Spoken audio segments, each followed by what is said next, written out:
ছেলে খারাপ হয়েছে এর জন্য গ্রামবাসী দায়ী নয়, ছেলে খারাপ হয়েছে এর জন্য বাপ মা দায়ী। মেয়ে খারাপ হয়েছে এর জন্য গ্রামবাসী দায়ী নয়, মেয়ে খারাপ হয়েছে এর জন্য মা দায়ী।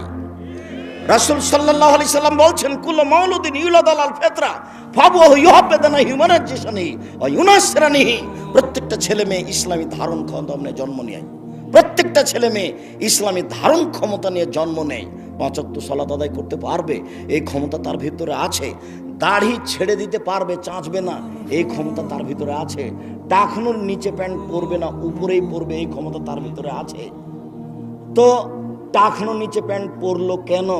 দাড়ি চাঁচলো কেন? দোকানে বসে আড্ডা পিটলো কেন? সুদ ঘোষ জুয়ায় অংশগ্রহণ করলো কেন?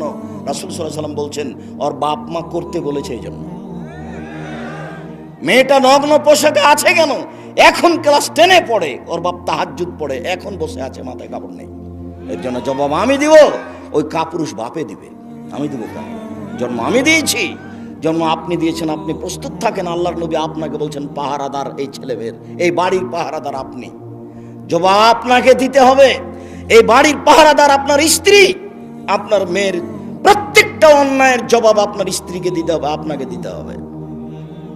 তাই রাসূল সাল্লাল্লাহু আলাইহি সাল্লাম বলছেন 3 শ্রেণীর মানুষ জান্নাতে যাবে না। ভুল বুঝিয়েন না, কথা আমি বোঝানোর চেষ্টা করেছি।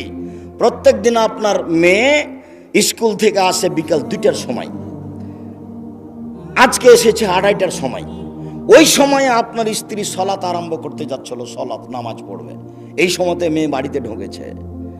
দায়িত্ব আগে, মেয়েকে আগে জিজ্ঞাসা করতে হবে, আম্মু প্রতিদিন 2টায় আসো, আজকে 2:30টায় আসলে 1 ঘন্টা লেট করলে কেন? এটা রহস্য আগে বের করতে হবে, তারপরে কোনো কথা।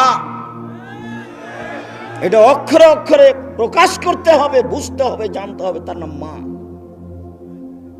মায়ের কারণে এই সংসার, এই পরিবার ভুল পথে গেছে, বাপের কারণে এই সংসার, এই পরিবার ভুল পথে গেছে। বলছিলাম সম্মানিত দিনী ভাই বোন, মহান আল্লাহ বলেন, অকারনা ফি বুয়ুতিকুন্না ওয়ালা তাবাররাজনা তাবাররুজাল জাহিলিয়াতিল উলা।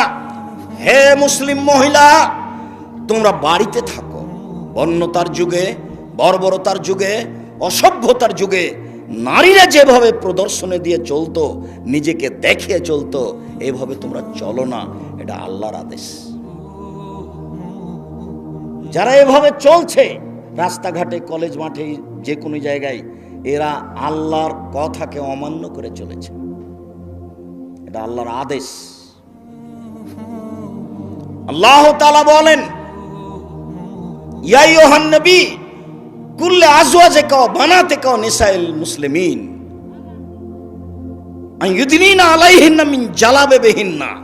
পৃথিবীর মুসলিম পুরুষ শুনে রেখো, তোমাদের স্ত্রী, তোমাদের মেয়ে, মুহাম্মদ সাল্লাল্লাহু আলাইহি সাল্লাম আপনার মেয়ে, আপনার স্ত্রী, এরা যখন বাড়ি থেকে বের হবে তখন ইসলামী পোশাক পরে বাড়ি থেকে বের হবে, এটা আল্লাহর আদেশ। বাইরে যাওয়া লাগতে পারে, মেডিকেলে, হাসপাতালে যাওয়া লাগতে পারে, আত্মীয় স্বজনের বাড়ি যাওয়া লাগতে পারে কারণবশত, তখন ইসলামী পোশাক পরে বের হতে হবে। উম্মু আতিয়া রাদিয়াল্লাহু তাআলা আনহা বলেন, রাসূল সাল্লাল্লাহু আলাইহি সাল্লাম আদেশ করলেন, উমিরনা নুখরিজাল হুইয়াজ ওয়া জাওয়াতিল খুদুরে ইয়াউমাল ইদাইন ইলাল মুসাল্লা। আল্লাহর নবী আমাদেরকে খোলা অর্ডার করে দিলেন, শোনো, সব মহিলাকে ঈদের মাঠে যেতে হবে। ভালো মহিলাকে ঈদের মাঠে তো যেতে হবে হবেই। যারা ঋতুবতী, যাদের হায়েজ হয়েছে, যারা যুবতী, এদেরকে ঈদের মাঠে যেতে হবে, জরুরি আদেশ। উম্মু আতিয়া বলছেন, আরো কথা তিনি বললেন, এসাদনা জামাতাল মুসলিমিনা দাওয়াতাহুম ওয়া ইকাব্বিরনা মান নাস।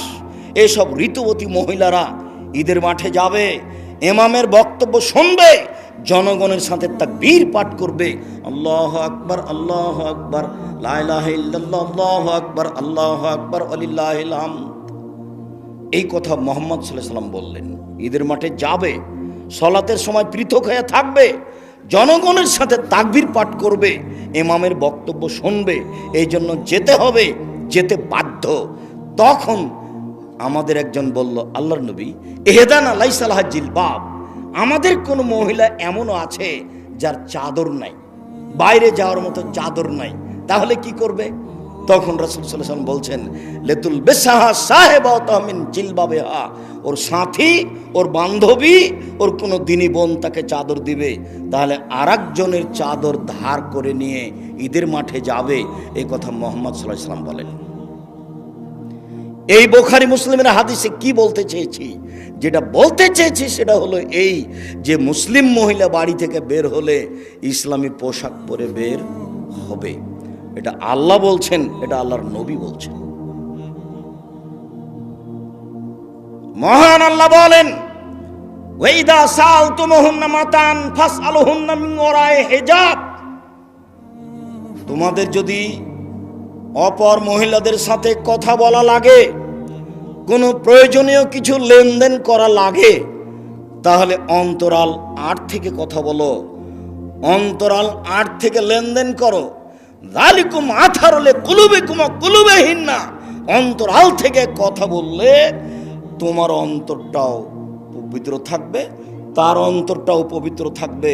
তোমাকে দেখে কিছু মন্তব্য করবে না, তুমিও তাকে দেখে কিছু মন্তব্য করবে না। তুমি তো দেখতেই পাচ্ছ না, তো মন্তব্য করবে কি করে? এটা আল্লাহ বলছে।